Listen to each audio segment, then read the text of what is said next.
Hey Ravens!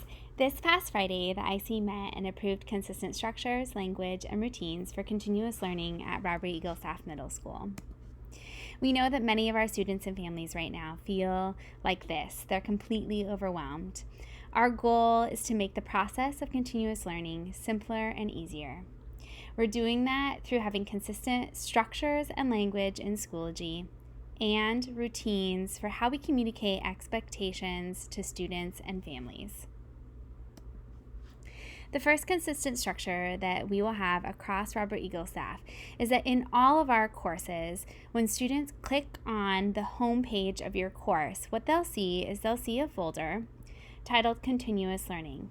So you need to have one parent folder for all continuous learning titled Continuous Learning, with either a welcome video or a quick description of what continuous learning is going to look like for your class.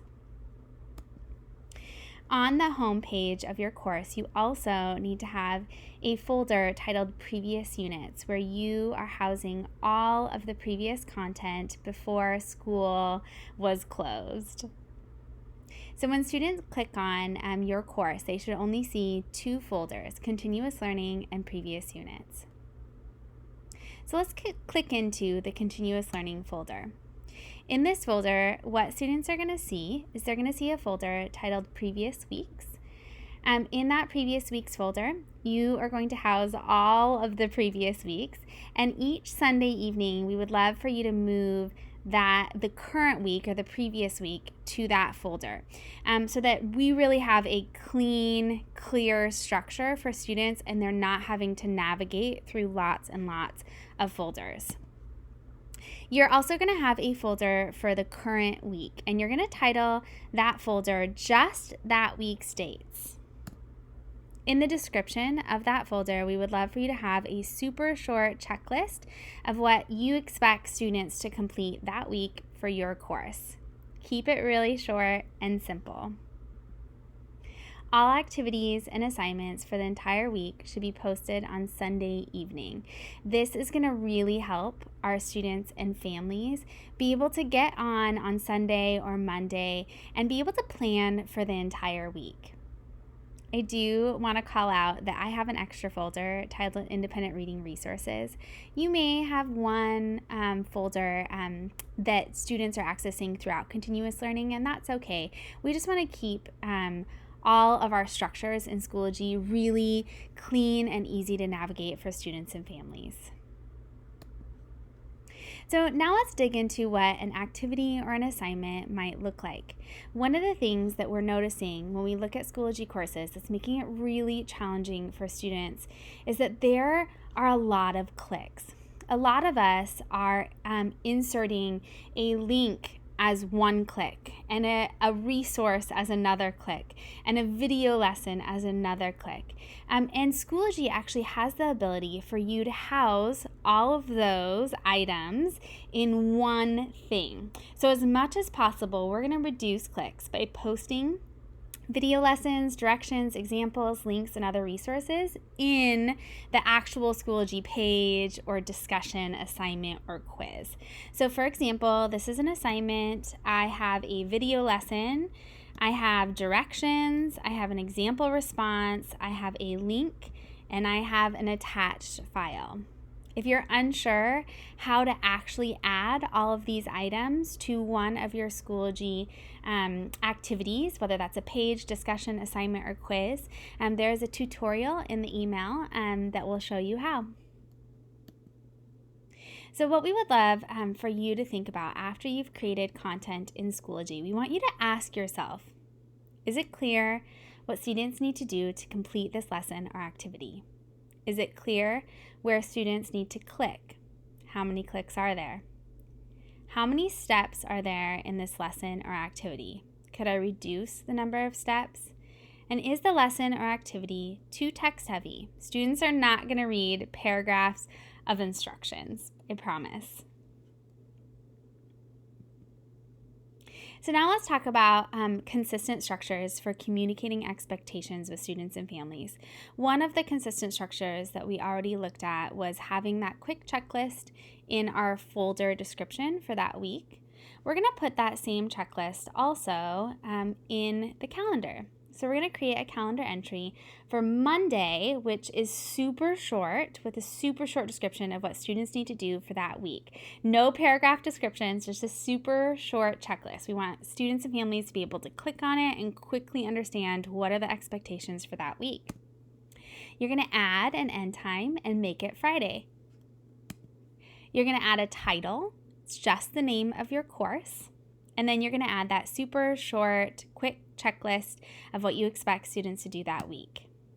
What this is going to do by adding an end time on Friday is that it's going to create a calendar entry that actually spans Monday through Friday. So when students open up their calendar on a Sunday evening or a Monday, they're going to see 6 different calendar entries that are titled the 6 different names of their courses. They'll be able to click on them and see exactly what is expected of them that week in each of their 6 courses. We would also like for you to add your Microsoft Teams meetings to the calendar as well.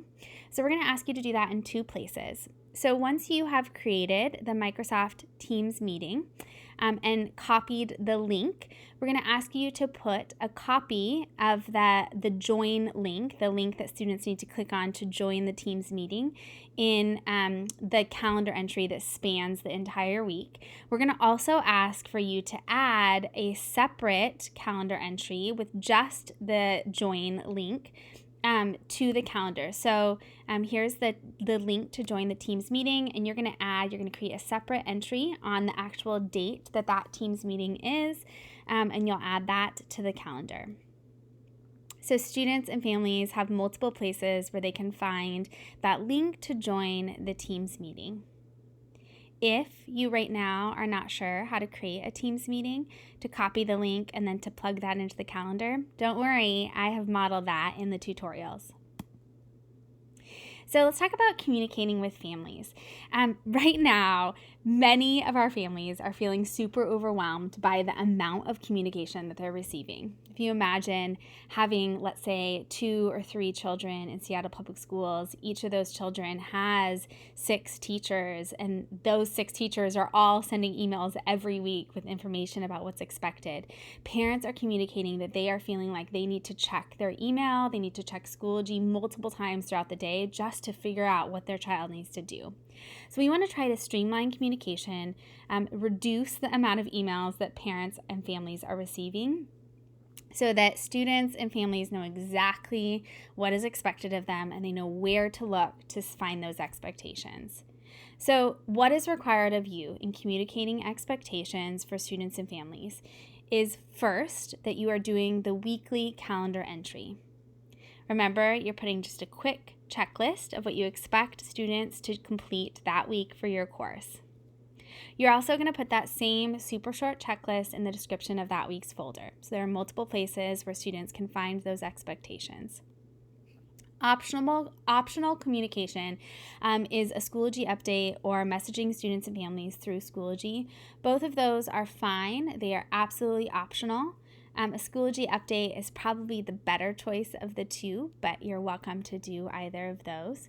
And then we are going to ask for you to stop emailing families on a regular basis. If you want to communicate something through email every once in a while, go for it. But right now, our families are feeling really overwhelmed, and we would like to limit the times that teachers are emailing families through Outlook.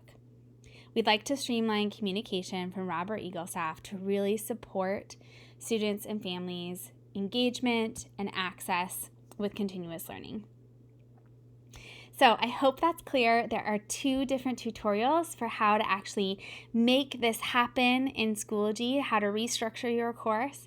And there's also a 3rd tutorial, which is going to teach you how to add all of those different items to a Schoology activity, page, discussion, quiz. So yeah, I hope that helps. Let me know if you have any questions. You can also reach out to any of your IC members.